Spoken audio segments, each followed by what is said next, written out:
berawal dari sebuah kampung di pinggir utara Bekasi yang bernama Ujung Malang sebagai cikal bakal Ujung Harapan. Sebuah daerah yang sejuk dan damai, keramah tamahan masyarakatnya terlihat jelas dari kehidupan sehari-hari penduduknya.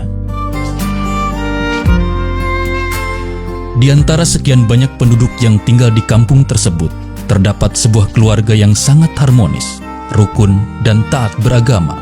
Dari keluarga inilah lahir seorang anak yang kelak akan menjadi seorang tokoh karismatik, seorang ulama yang juga sekaligus sebagai pejuang kemerdekaan. Nur Ali namanya, seorang anak yang memiliki tekad kuat untuk menciptakan kampung Ujung Malang menjadi kampung surga. Ia dilahirkan pada tanggal 15 Juni 1913 dan merupakan anak keempat dari pasangan Haji Anwar bin Haji Layu dan Hajah Maimunah binti Tarbin. Nur Ali kecil, tumbuh dan berkembang layaknya anak-anak lain pada umumnya. Sejak kecil, ia sudah memiliki kelebihan-kelebihan dibanding anak-anak lain seusianya. Sejak kecil, ia sudah gemar belajar ilmu-ilmu agama. Dan pada usianya yang ketujuh, atau sekitar tahun 1921, ia belajar pada guru maksum di Ujung Malang sampai tahun 1923. Kemudian pada tahun 1923 sampai tahun 1929, ia belajar pada Kiai Haji Mugni. Dari Kiai Haji Mugni inilah ia mengenal Kiai Haji Ahmad Marzuki di daerah Cipinang, Jakarta Timur, dan belajar kepada beliau pada tahun 1929 sampai tahun 1933. Di tempat inilah Nur Ali mengenal sejumlah teman yang kelak menjadi ulama terkenal di bilangan Jabodetabek.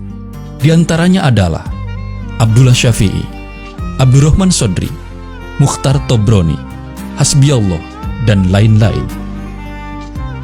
Bakat kepemimpinan Nur Ali memang sudah menonjol sejak kecil. Ia tak mau berada di belakang di saat bermain, sehingga dalam sebuah kesempatan, ia senantiasa menjadi pemimpin. Nur Ali muda, sangat haus dengan ilmu pengetahuan khususnya ilmu-ilmu agama. Merasa tak puas dengan pengetahuan yang dimilikinya, ia pun rela meninggalkan kedua orang tua dan kampung halamannya untuk melanjutkan pendidikan di Makkatul Mukarramah. Berguru kepada Syekh Muhammad Ali Al-Maliki, Syekh Umar Hamdan, dan Syekh Muhammad Amin Al-Qutbi pada tahun 1933.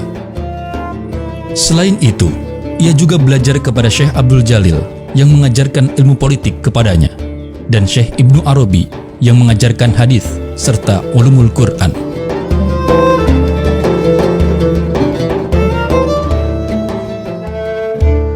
Setelah cukup lama ia meraguk ilmu pengetahuan di tanah kelahiran Nabi Muhammad SAW itu, Nur Ali kembali ke kampung halamannya awal tahun 1940.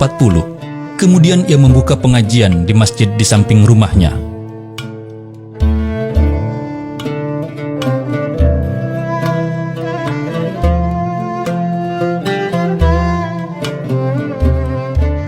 Pada April 1940, ia naik pelaminan dengan Siti Rohmah, putri guru Mugni, yang tak lain dan tak bukan adalah guru mengajinya di Ujung Malang.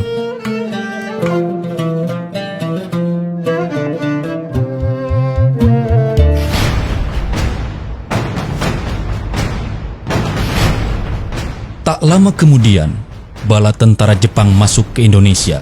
Kebijakan politik yang baru ini adalah merangkul umat Islam karena mereka melihat bahwa umat Islam merupakan mayoritas di Nusantara.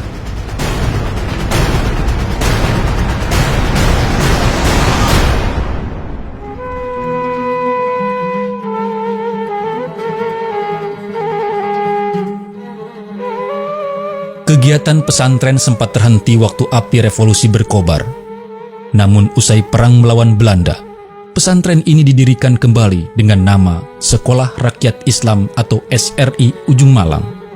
Pada masa itu, penanganan sehari-hari SRI Ujung Malang dilakukan oleh Kiai Haji Abdul Mugni, Yakub Gani, Muhyiddin Anwar, Haji M. Arsyad, Haji Abdul Somad Murdani, Kiai Haji Zunaidi, dan Rohiman.